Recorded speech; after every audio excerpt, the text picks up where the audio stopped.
देखो एक सुख पक्षी के गर्भ में और अंडे के रूप में Have you got headphones? Have you got a mic that goes और ठीक headphones उसी that go like समय that? और वो सुख पक्षी Like headphones? Have you got कुछ headphones? एक आहार भोजन चुनने के लिए Because your phone is like that, isn't it?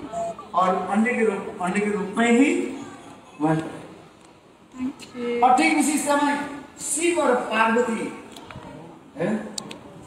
देखो अमर कथा को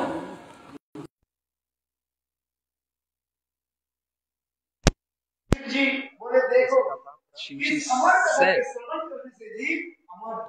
that to Parvati, whoever listens to this katha becomes immortal.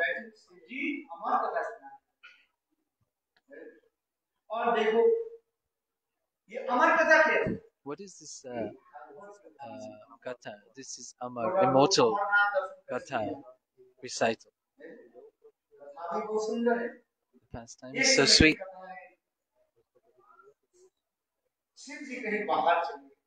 Once Shivji had left somewhere, his abode, and Parvati was on her own. Naraji came, and Parvati said to Naraji, Gurudev, please come, have a seat. Naraji asked for Shivji. Parvati said he has left, he's gone out. Narad Rishi said, your husband is very wonderful. Shivji. Hearing such thousands of glorifications of her husband, Parvati became very proud. Parvati said, oh Gurudev, this husband is not so easily attained. What pastimes should not be spoken between husband and wife? If husband and wife have the same guru, this mantra should not be shared between husband and wife, should not be discussed.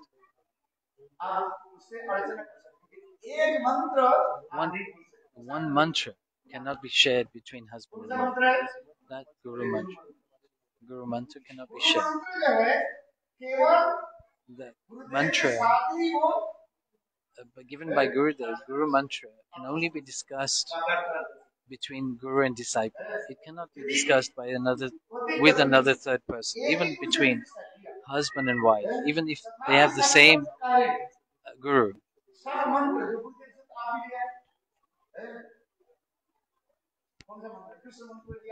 Krishna mantra, Gopal mantra, Kama Gayatri. They can chant the mantra between themselves. But only one mantra, this guru mantra, cannot be discussed between husband and wife. Only you can be discussed with Shri Guru. One cannot discuss this mantra between others. Otherwise, the potency of this mantra will be diminished. Shivji is so generous. He speaks what he's not supposed to speak, and he gives this guru mantra.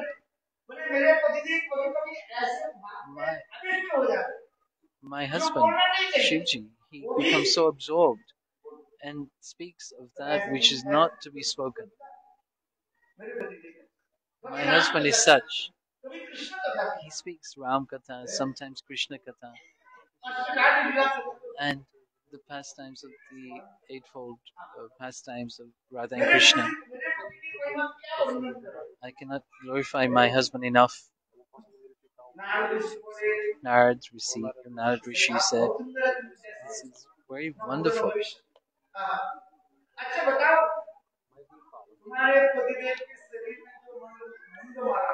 This Naraji is saying to Parvati,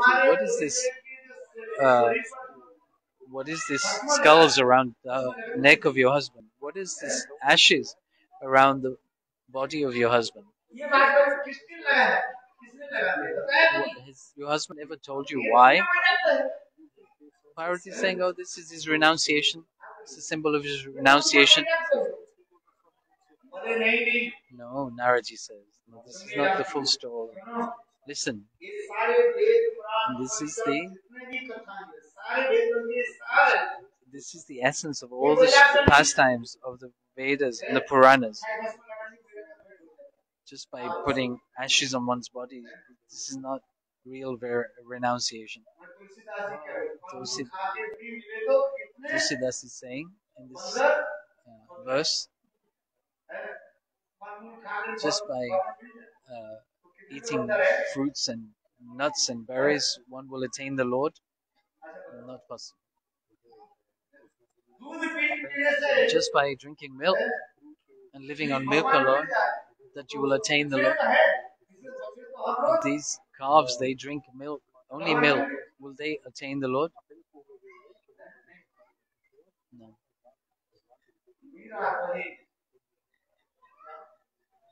Mira kahe.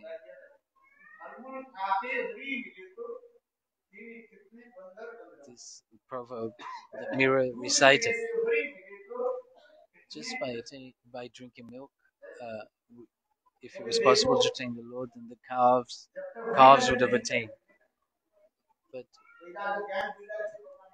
just by renunciation knowledge, one will not attain the Lord. What is the process of attaining the Lord? By performing bhajan, Hari bhajan, chanting His names. Hare Ram, Hare Ram, Ram Hare Hare. No, listen carefully. Listen. But one who has attained devotion, bhakti, then knowledge and renunciation will come automatically. If you chant, you will see this will come true. Narad Rishi, he continued to speak to Parvati. He's cheating others by putting these ashes on his body.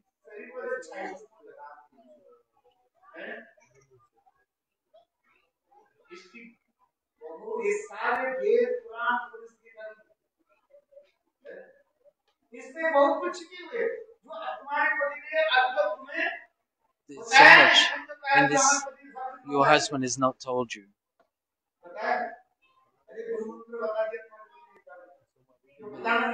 What he is not supposed to tell you, he has told you, Guru Mantra. But he has not told you this, the reason for why he puts these ashes on his body and why he wears a garland of skulls around his neck.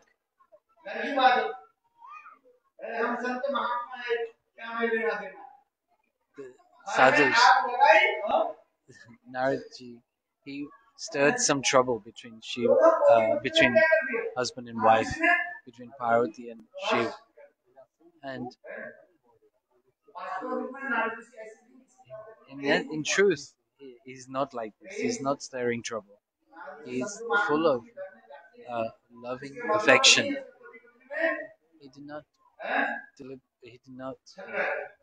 incite conflict between husband and wife. He's increasing the love. Parvati is thinking, why kept on thinking in her mind why Shiva is covering his body with ashes, why he wears a garland of skulls. And then when Shivji came back, he said, what's the matter? He said, Narad Rishi has just come. Hearing this, Shivji became worried. Today, I will not get roti. Not only roti, I will not even get a glass of water. Lord Shiva is thinking.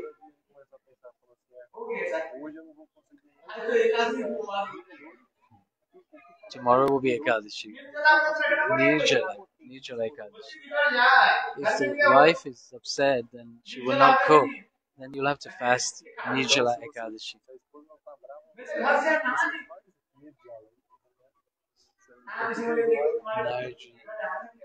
Narad Rishi is not getting involved in this dispute between Parvati and Shiv. He refuses. As soon as Shivji had returned, Parvati started to question Shivji and being very upset. He said, Narad Rishi has come. Narad Rishi is come and he's told me, oh, Gurudev. Everyone calls Narad Rishi Guruji. He asked me to find out why you put ashes on your body.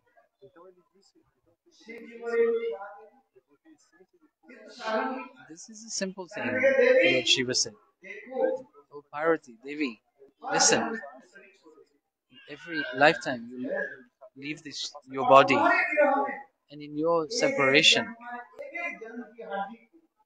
every birth, I keep your skull around my neck. And from the ashes of every one of your cremations, I keep that ash on my body. Parvati couldn't understand. Shivji said, listen, I do not leave my body, but you leave your body. Mrityunjay.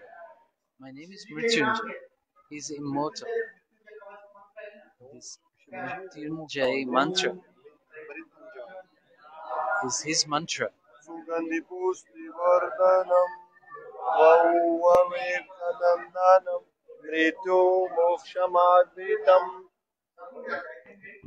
Everybody knows this mantra. 80% of people know this mantra. Mrityunjay mantra, mantra for immortality. Of immortality. So Parvati asked, do I leave my body? Yes. I am reciting this Amrit. Which Amrit are you drinking? I am drinking this Bhagavath-katha Amrit. If one drinks this nectar of immortality of the Srimad Bhagavatam, then they will become immortal. Then please, Parvati said to Shivji, recite the Srimad Bhagavatam to me.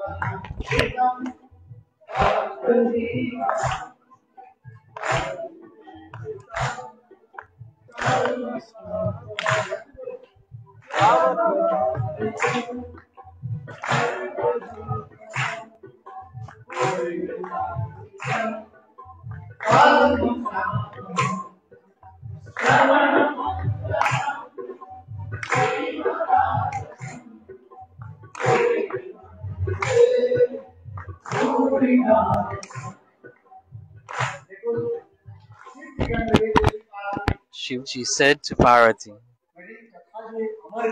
this transcendental, life-giving, immortal katha, this nectar, wherever Shivji and Parvati recite this katha, this place is called Amarnath.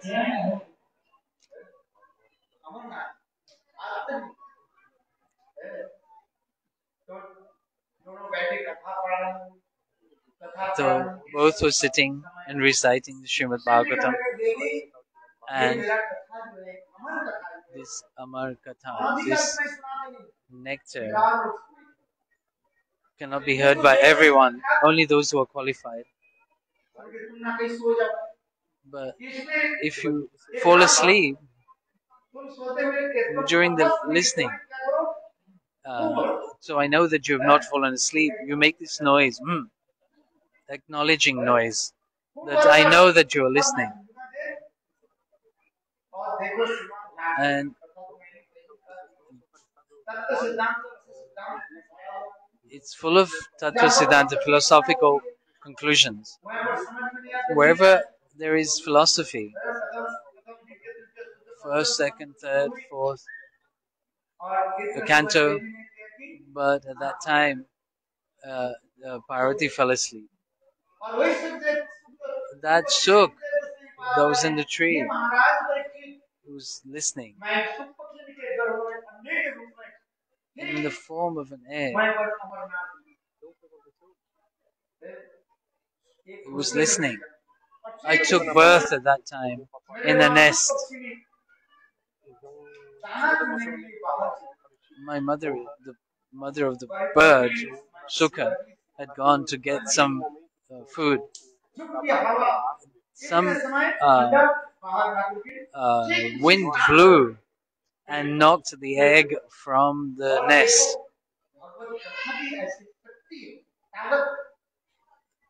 There's such potency in the Bhagavad-katha.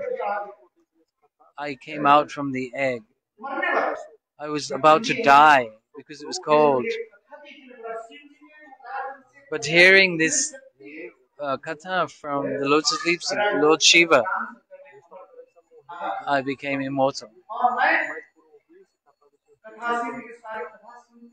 I kept listening to the katha of I, like Parvati, was making sounds of acknowledgement. I started to make the same sound. But Parvati was asleep. Shivji said, Devi, Devi. What do you mean, Hanji? Devi, Parvati woke up by the call of Lord Shiva. So who is making this noise, imitating your voice?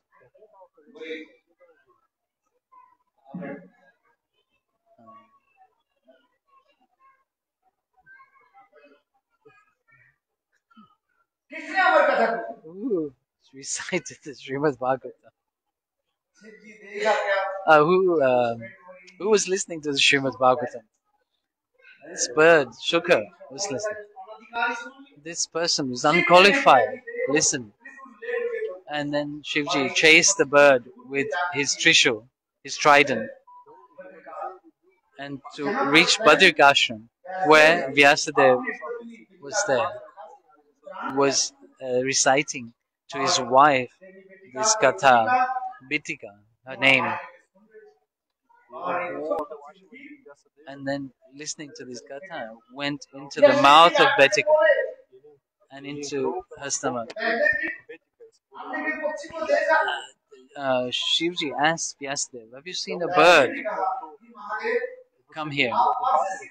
Oh, Mahadev, since when have you become a hunter? I'm not a hunter. One unqualified bird had listened to my Amar Katha, my transcendental nectar. And then what is the result of listening to this nectarian Harikatha? What is the result? That he becomes immortal? If he has heard this katha, so how will you kill this bird who has listened to this katha? Which Shivji returned to his abode. And in some scriptures described that 13 years the bird stayed in the womb of Betika, and some say it stayed for 16 years. Please come out from the womb, Vyasadeva, he requested. The bird replied that I cannot come out because I will be attacked by Maya. The Maya of the Lord is so strong. So in Bhagavad-gita it is said, Mayam etam tarantite. This divine Maya, illusory potency of the Lord, is very powerful. It's very not easy to overcome this illusory potency. So Sukha said, I will not come out. Vyasadeva said, I am giving you my word that you will not be affected by the illusory potency. No, even only if the Lord comes in front of me personally, only then I will come. Vyasadeva become in his meditation trance and manifested the Lord Krishna, and Krishna said to Shuka, "Come out, I am giving you this benediction that you will not be affected by Maya." And he's saying this by the moment it takes for one mustard seed to land on the blade of a sword, and as that amount of time, you will have to come out of the womb in that time. At that moment, Shukadeva came out from the womb of his mother like a 16-year-old boy, beautiful, naked, with a beautiful form, with lotus eyes,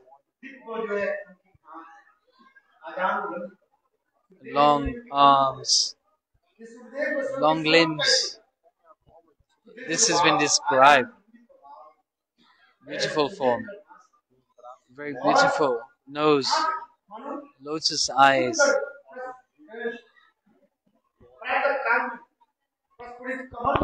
like a lotus blossomed in the early morning. Beautiful transcendental body. And as soon as he came out, he ran to the forest. He's chanting the glories of his Gurudev.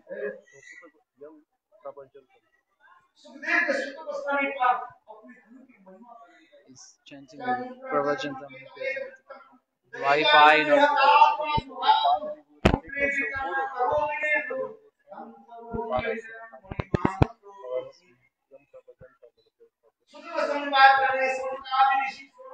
Listen to, he spoke to Sanat Rishi and Sutta Goswami, and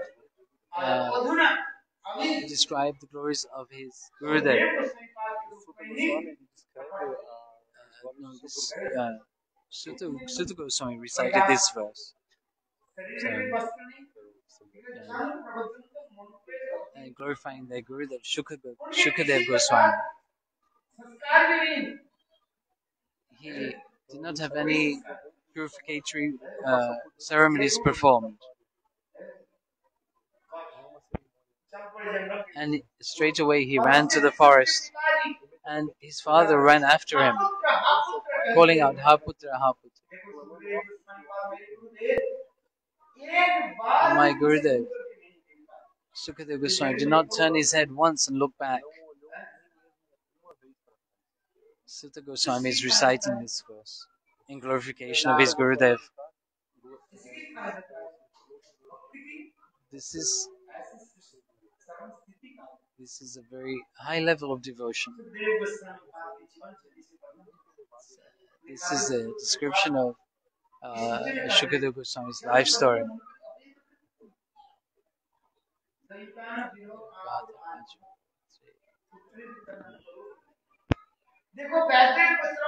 Vyasadeva Goswami is calling out for his son. That echo is replying. The trees are replying.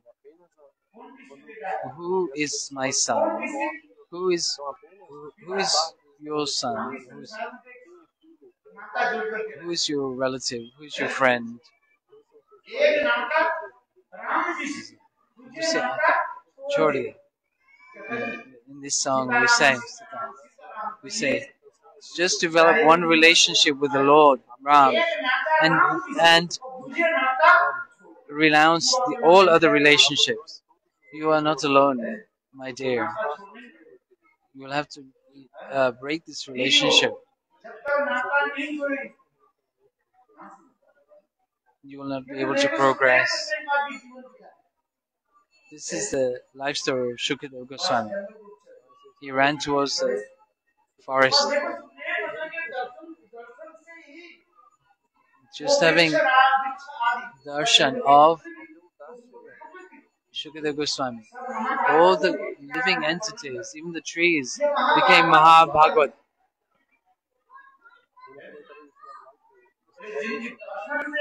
Just by having darshan of Mahabhagavat, prayer manifests in one's heart.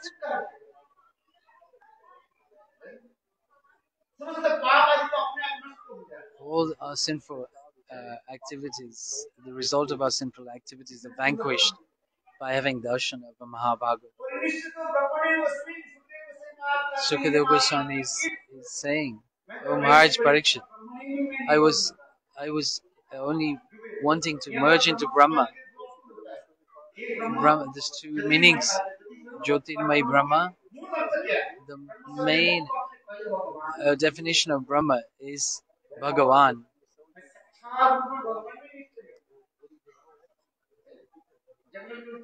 He ran towards the forest to attain this Brahma.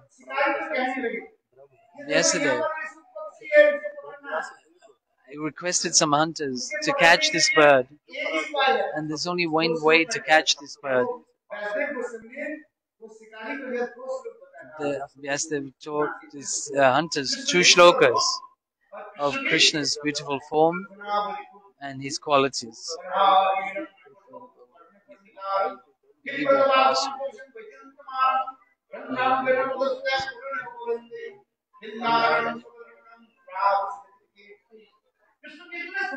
Krishna's beautiful form.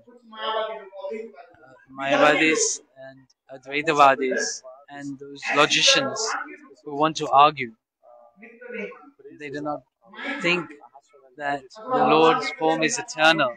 They think it is temporary. But the Srimad Bhagavatam is giving evidence of the beautiful form of the Lord. All offenders, the most of all offenders, is who think that the Lord's form is impersonal, that the Lord does not have a form. That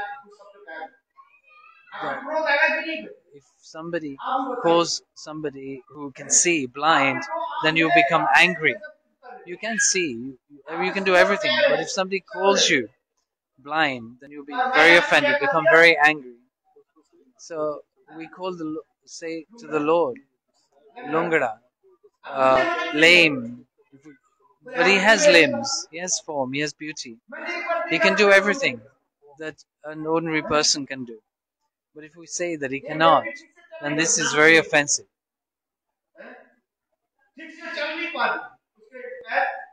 If one person cannot walk properly, if it's true, even so, we should not say that he is such. This would be offensive.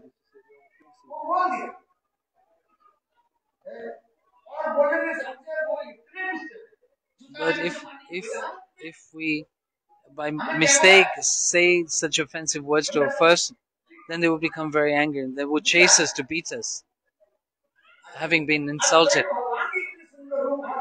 But BhaktiSiddhanta Prabhupada describes these people as the most offensive.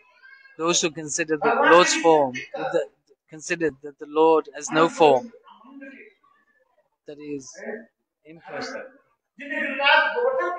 That person who is lifted, Govardhan hill,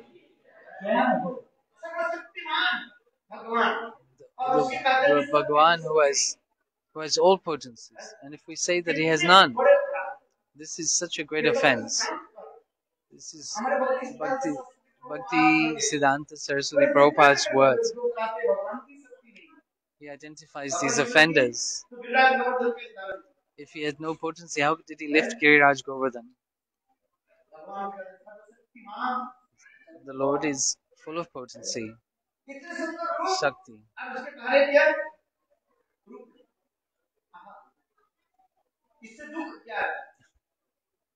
But this is the greatest offense.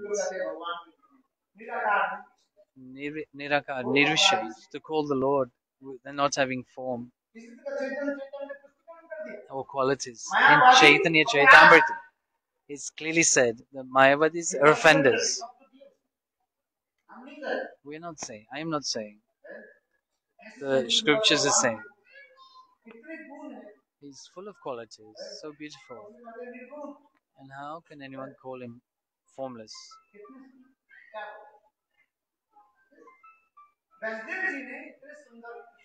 Vyasadeva has described the beautiful form of the Lord.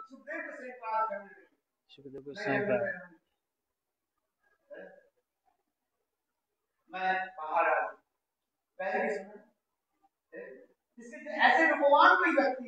if such person is so beautiful,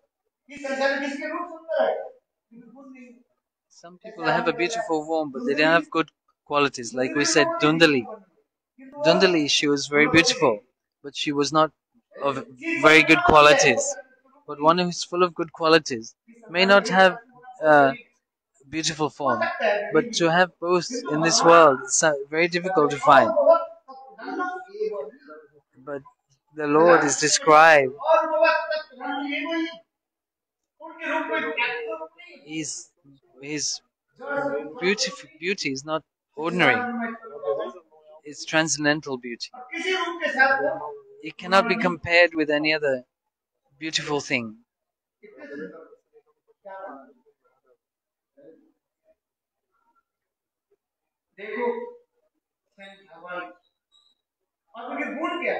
And his qualities are such. In this verse,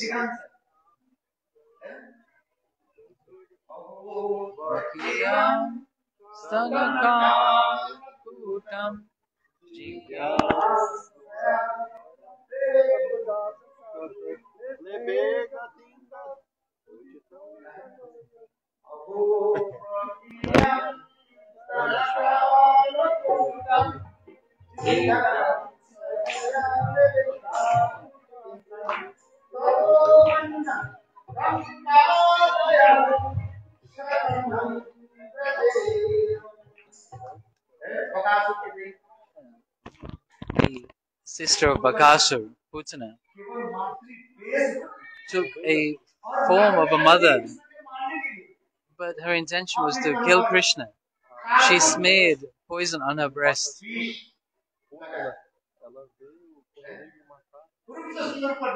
And externally showed a beautiful form. But how a wretched mood she had. But the Lord accepted her. And she did not perform any bhajan or sadhana.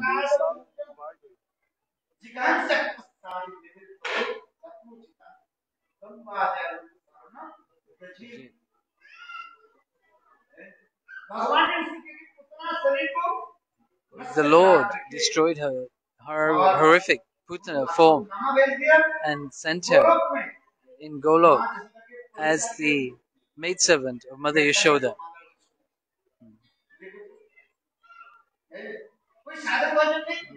She hadn't performed any sadhana or bhajan, any devotional practice of rules or regulations.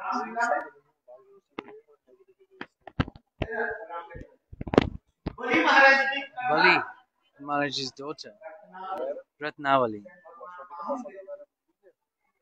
Vamandev, she saw Vamandev and she desired to have Vamandev as her son. Then I would offer the child my breast. And the Lord could understand. I will take your breast. But Ratnavali saw that Vamandev had taken all the wealth of her father in this trickery, with his trickery. Then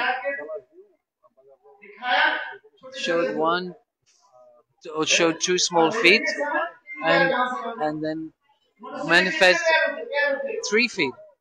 Human beings have 2 feet. Human beings have 2 feet. Do they have 3 feet? No. Showed 3 feet. But at the time of taking his benediction, he manifested the third soul. First, he took the heavenly planets, then the second feet, he took the lower planetary systems. Where to put the third foot? Once having taken everything, then Bali Maharaj said, "Put your third foot on my head." And then what did he do? And then pushed him down to the lower planetary, to Sutalok. We'll speak of Vamandev's appearance day tomorrow. Tomorrow we will speak.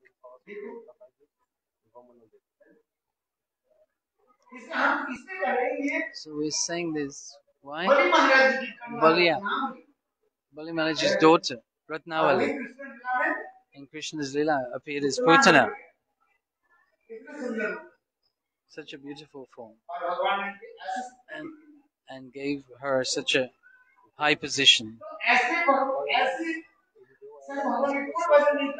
Who will not worship such a Lord who is so merciful and kind, that if somebody comes to kill that Lord, that person, he delivers them and gives them such a high position, so kind, so merciful.